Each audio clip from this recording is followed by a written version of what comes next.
final nation, I know you guys have been waiting for this. We are now moving on to, I guess, kind of the star of the show. Kind of, yeah, edging up on it, I think. Edging up on there. Yeah. Well, not this one in particular, but we have Sweden, and we are going to start off with the derpiest boy I've ever seen. It's so cute. Look at him. It is adorable. Look at this boy. I love him. Look, I love it. I love little weird, cute things like this. So yeah, this is a new Loader anti-air vehicle. It's before anyone sort of has a little collective panic. It's not even close to being the next R3 whatsoever. I can show you that in the test drive here. It's quite a sluggish vehicle, and not the best elevation angles either. So, it's not very fast. The gun isn't stabilized. No. And very little armor. I don't know what the lead is like on this thing, but I completely missed it. The muzzle blast is actually pretty good on this gun. Yeah. As we can see, can't go vertical. So there's a bit of a dead zone, which means this thing is very easy to counter if you know what you're doing. So you can fly directly above it, and it is going to, well, not going to be able to track. And also, if we, I've got my keybind on this one, I have penetration, only 42 at point blank range. So it's not exactly the most overwhelmingly powerful thing. It can technically fire from behind cover, which is a bit of a decent advantage. Quite stable on the move, not completely stabilized, but it's decent. And not exactly hyper mobile either. It's a bit stealthy, and I like vehicles like this because it's a vehicle that doesn't look like a tank that you normally fight, and people often look past those vehicles. That's why the ZIS-30 is really stealthy as well, because it sort of defies the normal shape of what you look out for. You can kind of blend into the environment with this thing. Yeah. As we can see, it's not exactly the most mobile thing in the world. Only 2 crew, very close together as well, so it's incredibly easy to knock out. It's an interesting vehicle, nice to have it. Quite like stuff like this. So, yeah. I guess you can use the gun from cover. That could be an interesting tactic. It can fire from behind cover. It's pretty decent for that. Okay, man, this is a 20mm cannon, so you can still go for cannon barrels and tracks of enemy vehicles and maybe try and get behind them to kill them. Yeah. Of course, since it's pretty low battle rating, you should be able to kill a fair amount of tanks from the side as well. But yeah, it's not going to be the most effective vehicle out there for sure. No. It's a nice collectible, I say. Yeah, a nice fun box. Nice. It's nice. I don't think you're going to be able to cross that. I do not agree with that. Okay, I take it back. This is the most mobile vehicle I've ever seen. Defying expectations, we are. That surprised me a lot. Fantastic. Alright.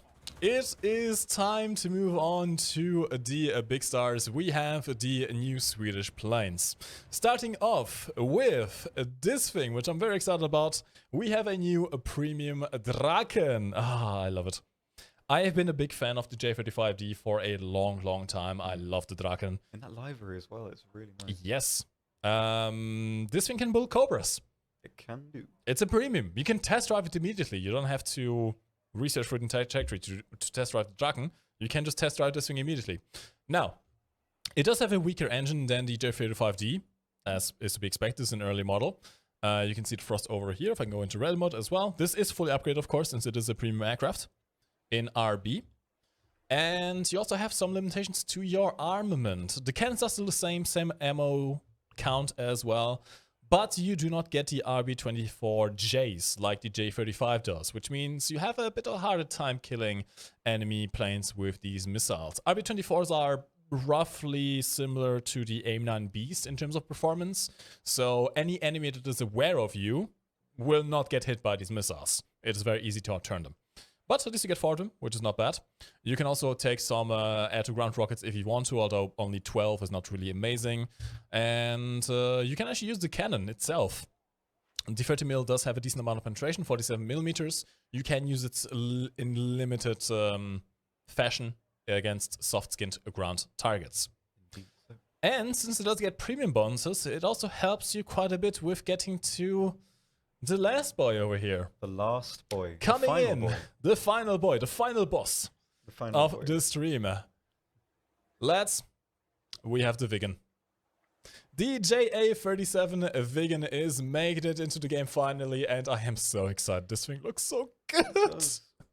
Look at it. It's deceptively chubby from the side, I think. But from the top, it is. I mean, from the top, it looks so sleek from the top, but from the side, it's a little chubster. I love this camo as well. This is the base camo, by the way. I love it. It's really nice. Look at that. Oh, it looks so good. Very pretty. Now, the JA37 is going to be the new top-tier aircraft for the Swedes, and this thing has some interesting options. It brings a new missile to the game, the RB-71. This is essentially a Sparrow on steroids. I'm going to show it to you in test flight real quick. It is kind of insane. This is a radar missile, by the way. You can see the stat card over there. I guess I don't need red mode. That's fine. And you can carry up to a total of 6 air-to-air missiles, which also includes the RB-24J, which is already a very good missile. Now, keep in mind, it does not have flares. Nope. That is the one major drawback, which I suppose kind of makes up for the power of this missile. It offsets the ability of those for sure. It does. Trust me, these missiles are kind of amazing. So, you still have the same cannon as the DRAKEN, although with less ammo this time. You can see the modifications over there. I think you can see everything. Yeah. Batch rating as well. There you go. And you know what? Screw it. I'm just going to fly it. I think the cannon is different. Is it actually different? Yep. And it can fire a PhD. Oh, does it have the same? I need to check the ground penetration in a second. It's a little it's worse. It's nighttime. Let me just quickly restart this. No. Actually, no, it's a little better. My bad. It's yeah, the 30 is a bit more penetration. Excuse me. Probably a little bit of a longer barrel. Yes.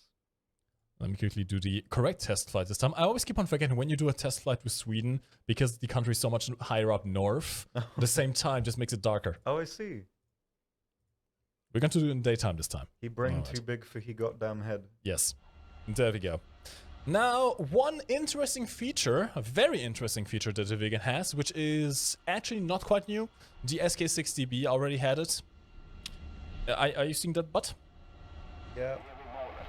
Oh, loud. What are you doing? This is not an engine shut off. This is reverse thrust. If I throttle up now, all of a sudden I'm going to start moving backwards. Whack. This makes it quite easy to maneuver this plane on the ground and also do this if you want to. There we go. And whilst in real life I don't believe you could actually use this in flight, you can in a warfront. You can do some funky stuff with this. Yeah, you can land in weird places and stuff. Yes, you can land super short. For example, this is useful if you are playing in Ground RB and there's only very few players left on big maps like Fulda. You can capture points with planes.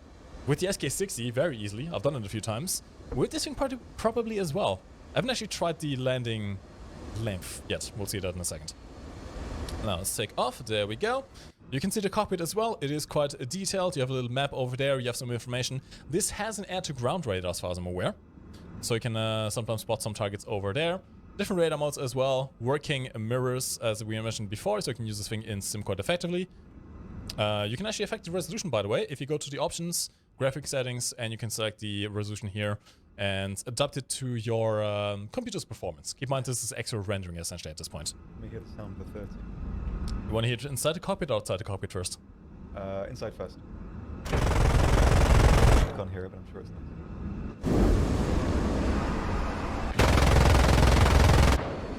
I like the sound! I could hear that, and I'm over here. Like I'm over here, and I can hear that. That's mad. I like the sound a lot. Now, little pro tip by the way, if you've never played the SK60 before, I heavily recommend binding the reverse thrust key to the same key that you have the air brake on, just so you can do some really quick slowdown. And you can use this in a dogfight as well. You can also do some fancy stuff like, for example, stalling yourself out vertically and then suddenly accelerate backwards. People don't really expect that. Although, by that point, you're probably dead. Yeah. Now, I want to show you the power of these missiles. Oh, yeah. RB-71. This is a radar-guided missile, so you do have to have a radar lock on first. But once you do, you can fire off the missile, and these are incredibly potent. Very long range. These are still semi-active, so you do have to keep a radar lock on the enemy, otherwise it won't work. But very long range. I've gotten 12 counter strikes with this missile from below. Very good velocity, and unlike the Sparrows, these things can pull tight maneuvers. These things can pull quite tight maneuvers. In fact, at least according to the SAC card, it has the same G-pull as the RB-24J. So you should be able to use this thing quite effectively in head-ons or even just behind the enemy. As long as you can get a radar lock on, you can do some decent stuff. And of course, because it's a radar lock, flares don't work. Chaff does, but not flares. And I think you can count on one hand how many top tier jet players right now I even take chaff into top tier. It's not as common. Maybe it will be a bit more coming out. Is it easy to rip? I haven't been able to rip it in a turn yet. Some weird stuff. Like 30G. Can you try doing that inverted? That might do it. I can do it. I just lose No. control. Oh, this is bad. Nope. That's way more stable than I expected in terms of like... It is, I have to say, the flight performance is pretty nice. Now keep in mind, of course, this is still work in progress. Flight models might still be adjusted, but it feels very nice. It feels very nice, which I quite like. We're gonna try and take off again. It's quite fast as well. I've gotten this thing up to Mach 1.15 at sea level, which is pretty much amongst the fastest jets out there. It can turn pretty well, also keep in mind it will still hemorrhage energy whilst you're doing that because of the wing design. It just looks so good. Yeah. I'm sorry, I get distracted very easily.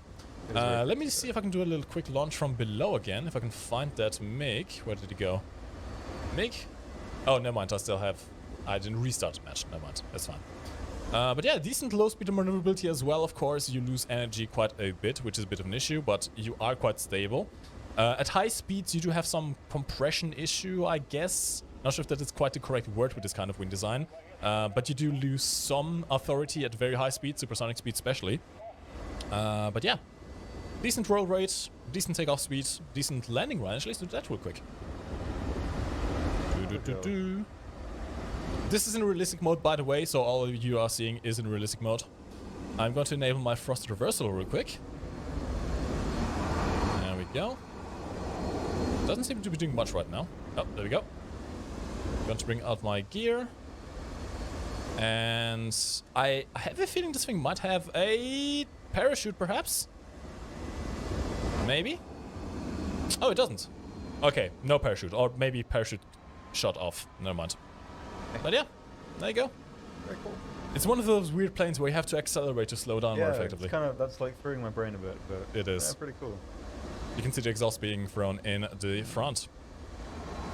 And that is the VIGGEN. Now, to end up the stream, we can quickly show you the new map. One of the new maps we also have for ground forces, which is going...